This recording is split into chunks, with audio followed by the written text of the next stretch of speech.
Today we're going to talk about Murfie and the resurrection of Murfie and whether Murfie can compete in today's environment with Spotify, Tidal, etc.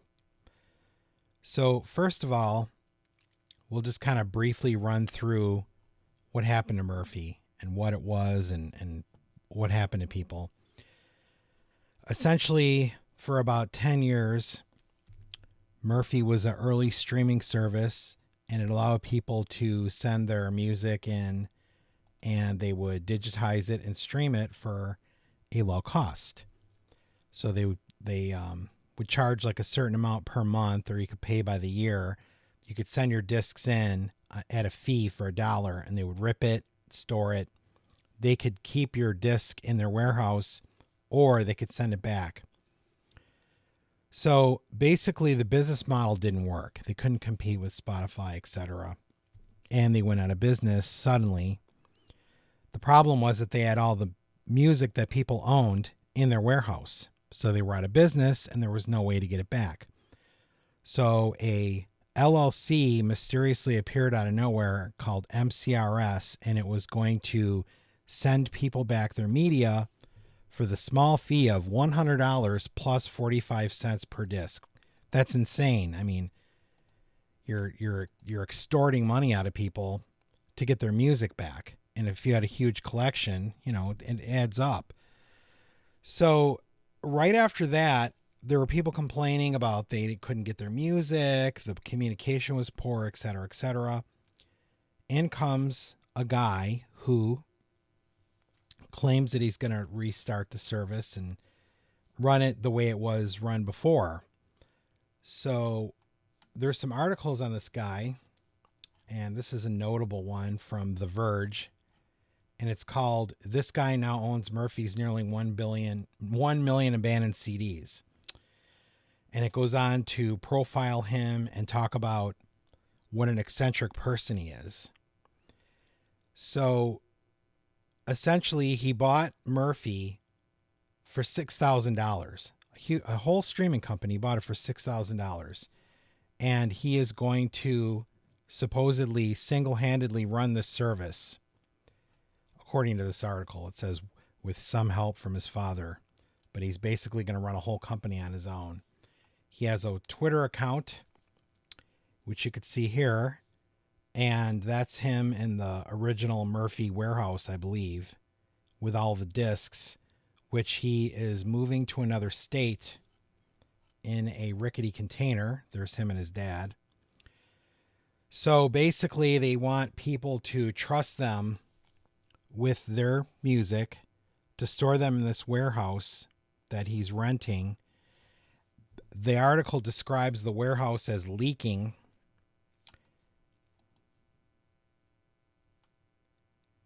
You kind of see the condition of this. I don't know if I would want my music stored there. And I definitely wouldn't want to pay high prices for it to be stored there. It doesn't look very legit. It looks like an abandoned factory. So let's move on from that. So basically, they're restarting the service and they have a new pricing scheme. So instead of a flat fee that you'd pay at a company like Spotify or Qobuz or Tidal, there's a whole range of fees. So you're going to pay per disc. You're going to pay for them to rip the disc. That's the incoming media charge. Then you have a sales tax. In the marketplace, if you sell a disc, it's going to be 3%. Then, what is it? So every time you play the media, they're going to charge you for cloud data. Then they're going to charge you for cloud access. What else? When you go to receive it back, you're going to have to pay a fee. And if you sell something in their store, you have to pay $5 to get your money, which sounds crazy. So I logged into my account. I had an account with Murfie. And I was greeted with this terms of service because I was promised that all my music would be available. And I was expecting to maybe just go in there and see if it was still there, and maybe, I wasn't really sure about all these fees.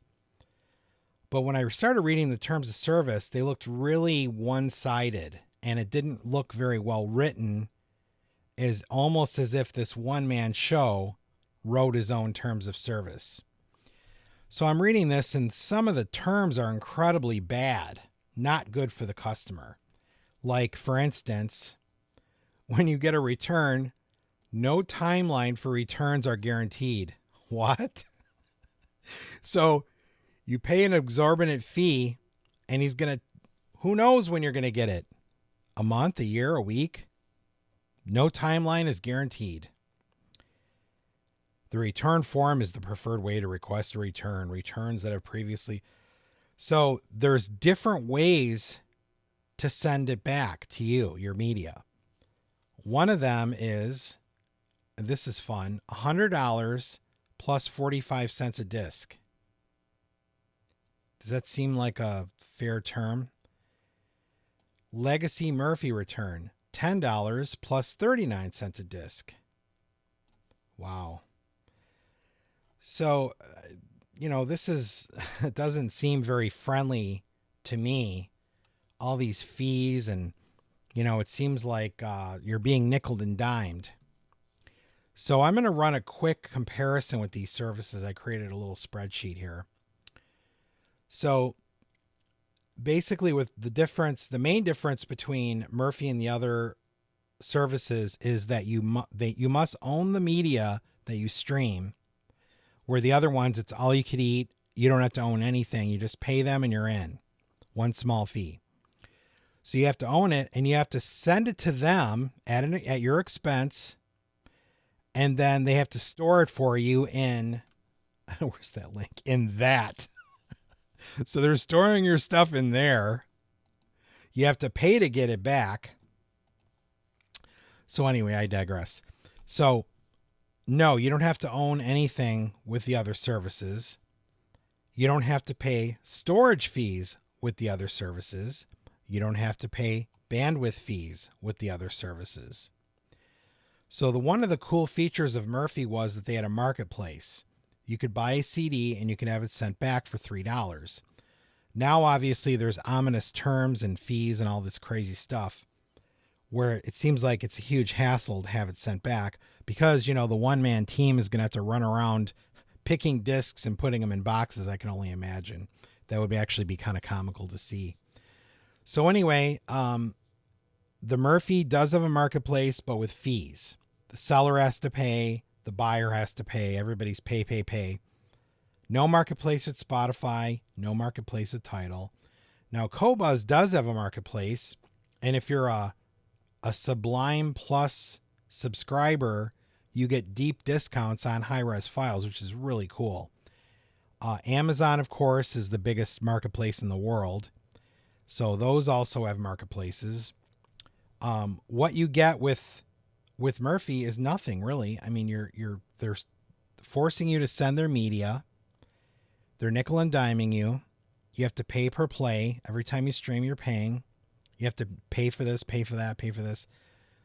What you get with all the other ones is millions of albums. You don't get anything with Murfie. It's only what you're willing to send them. So you can send them your Smith's collection and your whatever, and whatever you send them, you're going to get nickeled and dimed, and it could end up costing you much more than a service like Spotify, which offers so many other things for just a small fee. No nickel and diming at all. So what are the perks? So there are no perks with Murfie as it's seen now, and there were no perks with Murfie in the past. The app was developed many years ago. It was never updated. It had no ability to create favorites for artists or tracks. There were no playlists. It was just a raw app that had your albums. I mean, you could put MP3s or FLAC files on your phone and get far more flexibility from the app that's built right into your phone. So that to me was unacceptable and really pathetic, especially when they're charging you so much money. I mean, at the time I had sent my whole collection like an idiot to Murfie, and I spent $3,000, and then, poof, all that investment is gone one day, And who's to say that this one-man show with his beautiful warehouse isn't going to do the same thing all over again? I mean, what are the chances that a whole team of people were unsuccessful, and yet this guy somehow by himself is going to beat him at their own game in this marketplace where there's so many other streaming services that are cheaper and much better with many more features? So anyway, Spotify really, I believe, barring the sound quality, which is pretty excellent, really is the best value, and they give you the most, and they're the best at what they do. The presentation is the best. They have podcasts. They have curated playlists. Everyone I know that ever has used their curated playlist has nothing but good things to say about it. They have a release radar for all the artists that you like.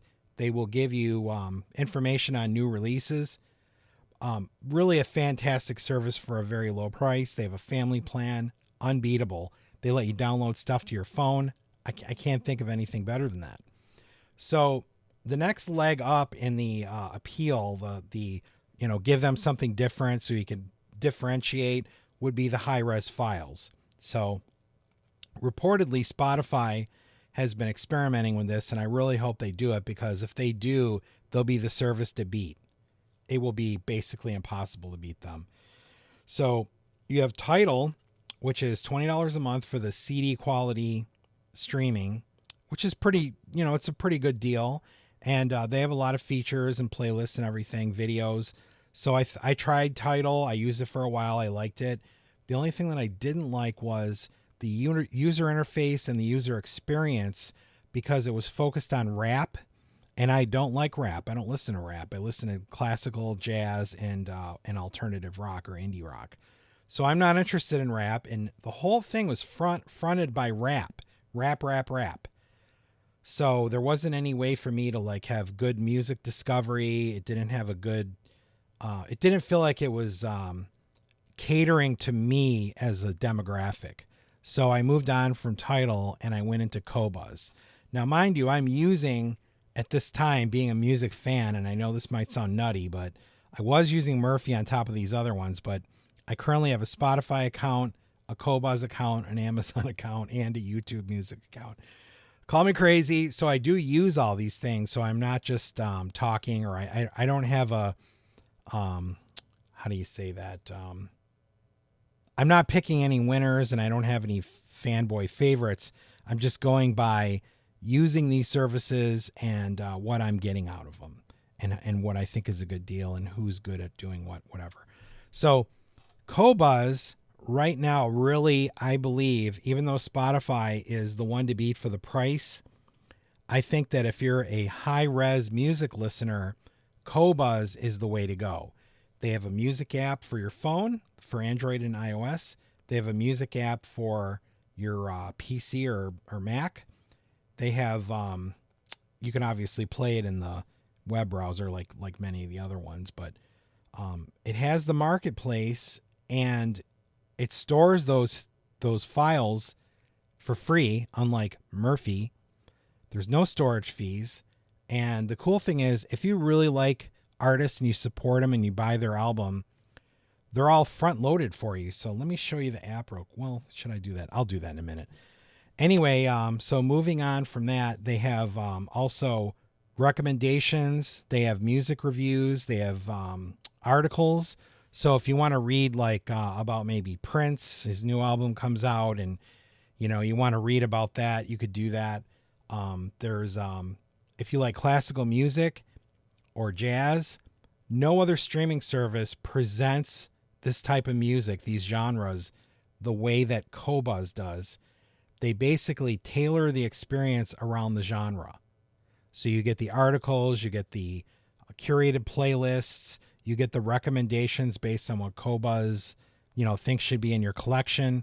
It's really a fan catered service. So I really like them the best, but they're a little bit more money.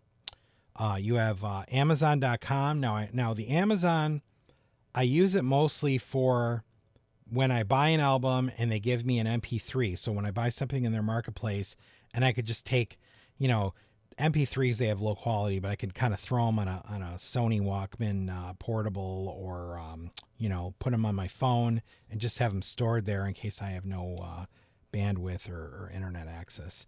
So that's what I use it mainly for, downloading MP3 files.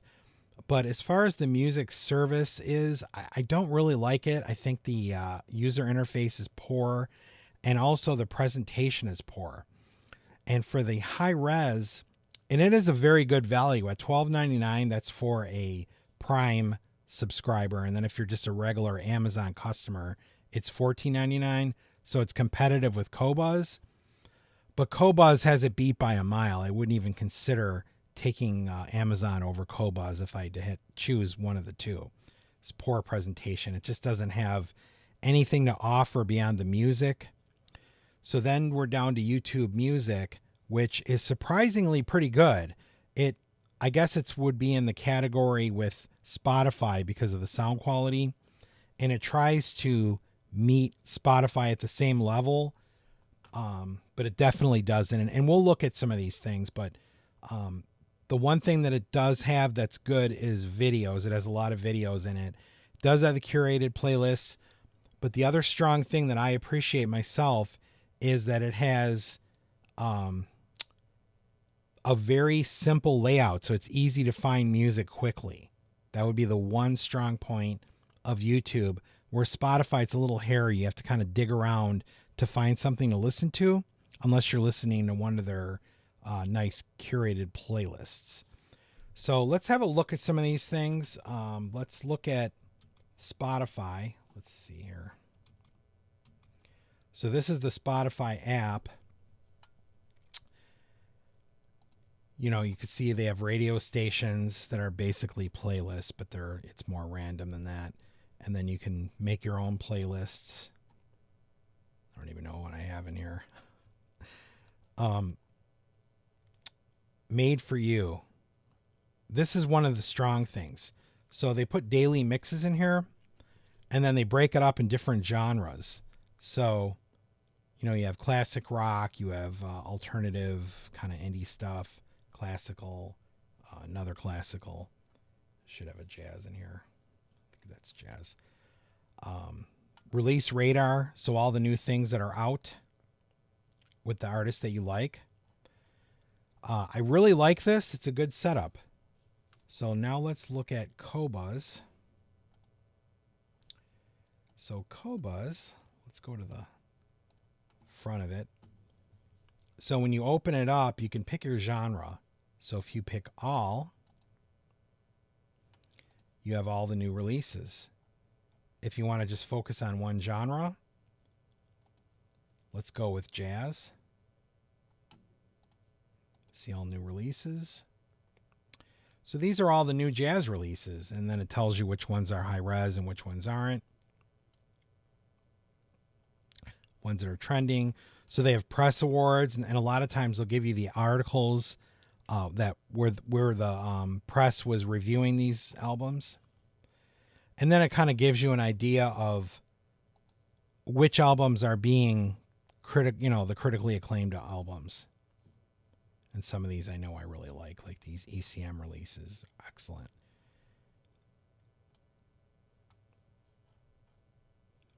So we'll go back here. Maybe we'll pick classical.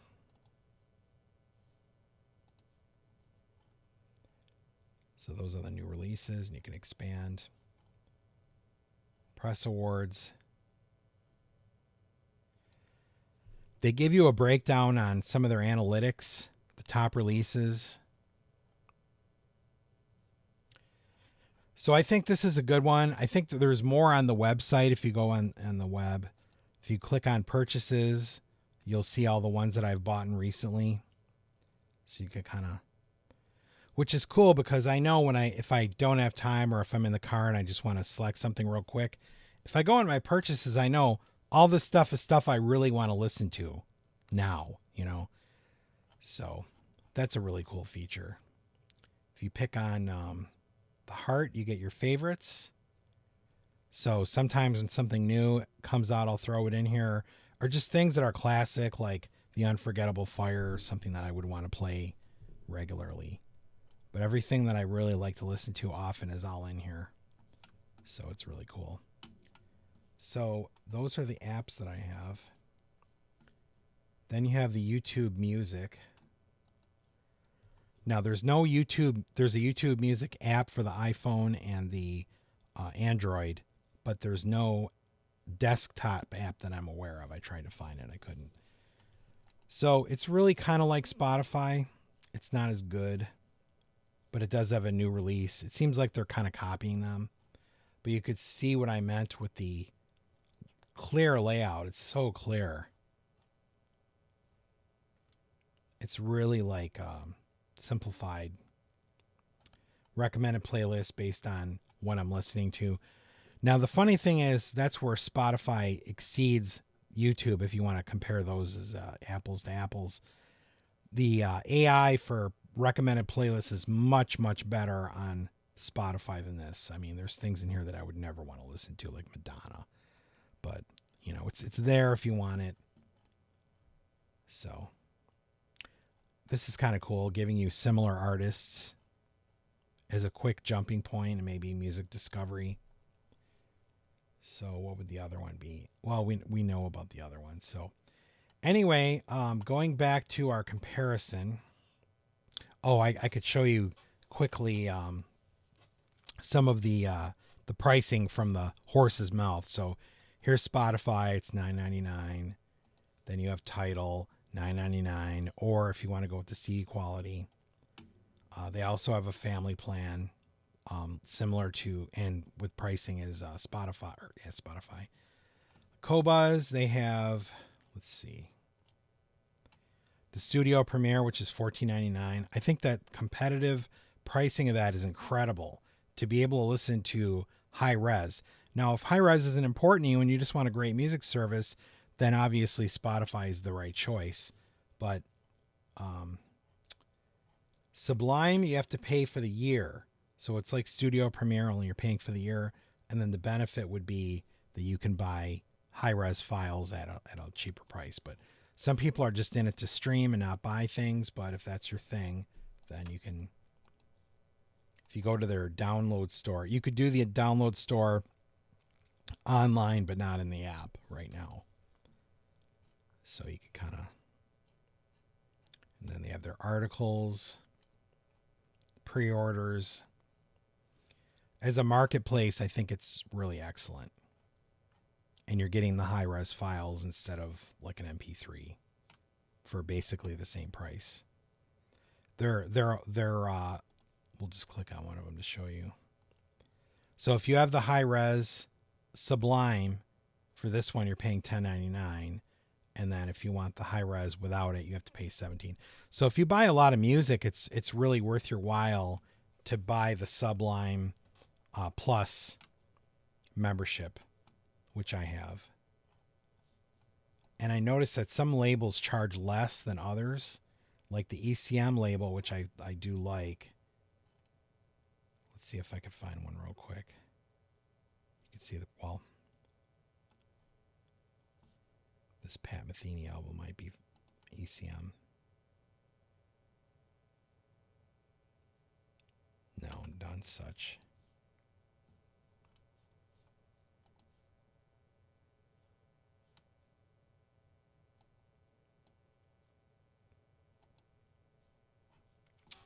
Well, at any rate, so we compared them all. So really what I wanted to do with this video was I wanted you to ask yourself, if you're interested in Murfie, if it's worth the hassle, if it's worth sending your music to this, having to be nickel and dime to get your music back if you wanted it, dealing with one eccentric guy, and I didn't even go over all of the eccentricities, which you can see in this article. I'll leave a link to this article in the description, but you can learn about that. And yeah, I mean, do you trust this guy? Do you want to send your music, your precious music there? And is there any benefit of sending music? I mean, if you're using a service like Spotify, your CDs are safe at home. They're sitting on your shelves. Your records are there. Everything is fine. There's no hassle. Why should I have to what if I had to send all my music to Spotify and then have to get nickel and dimed on getting it back or sending it there, or processing fees, whatever it's, to me, not worth it. In this day and age, with all the awesome features that these things have, why would I pay extra and have such little to show for it? And then wondering what would happen to my music if the Fly By Night just went up in flames. So, all that said, you have the information, at least from my perspective, what the competitive environment is. And hopefully you learned something, or maybe this is all common sense things that you already knew. I don't know. But I'm just kind of putting this out there as a service to people and to tell my story about what happened with Murfie and whether or not you should get involved with the new version of Murfie run by this character. So thank you, and thanks for listening.